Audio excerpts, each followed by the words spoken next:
I think this house, all of us, need to do some soul searching. We cannot be leaders. We are busy debating here while our soldiers are not back. The families of the ones that died must now watch on TV, hoping to get some information.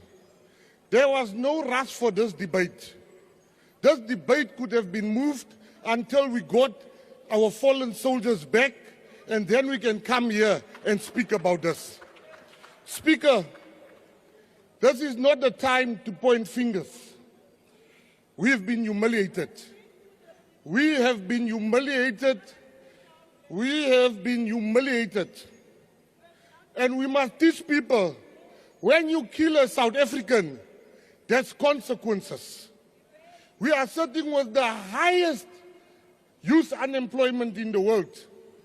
Let us use this opportunity and call for conscription, Honorable President, and bring our young people and train them. And while we train them, let us go and teach M23 a lesson. Let us go and kill those that killed our soldiers. I don't know, Speaker. These ones are talking a lot here. We need soldiers. You call yourself Commissar, you call yourself CIC, we need you there. There's people that we need you to go fight. We are tired here in Parliament of toy soldiers. We want, this is war. People are dying. You are calling yourself titles here. Go and fight. I will be one of the first to join the battalion to go and fight.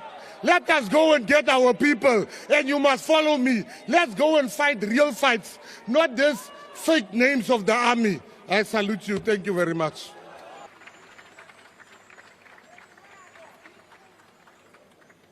Thank you very much, Speaker.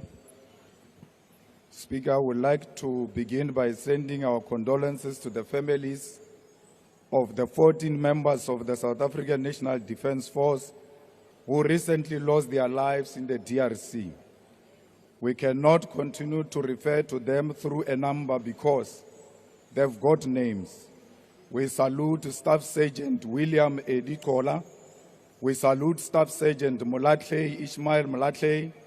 We salute Staff Sergeant Swatani Theophilus Seepe, Corporal Matumi Justice Malesa, Corporal Renae Namavulani, Lance Bombardier Itumeleng McDonald Moreo, Lance Corporal Zeke Moffat Molapo, Lance Corporal Metsi Stensley Rashishi, Rifleman Svatani Richard Chokwe, Rifleman Derek Maluleke, Rifleman Tsidiso Andres Mabele, Rifleman Calvin Louis Moari, Rifleman Muketi Joseph Mowe, Private Peter Jacobus Strido.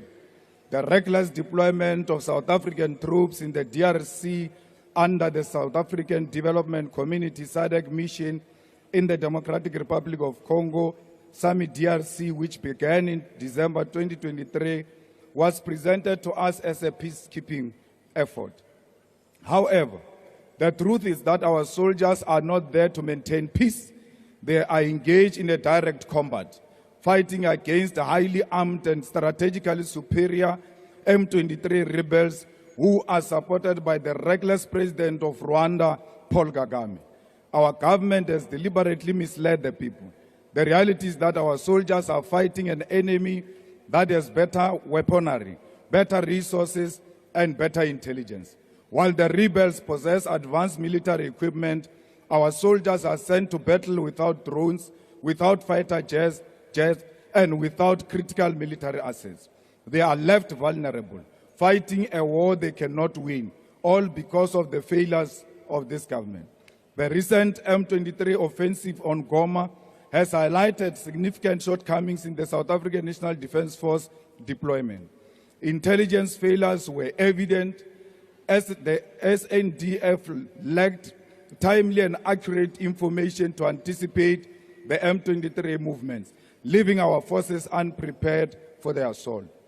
Coordination between the South African National Defence Force, regional allies, and the Congolese military was inadequate, leading to a fragmented response and over-reliance on local forces that quickly collapsed under pressure. The SNDF response can also be criticized for its sluggishness, allowing M23 to seize strategic positions before effective action was taken.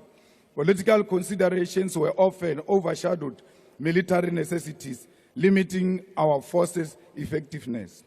Leadership on the ground also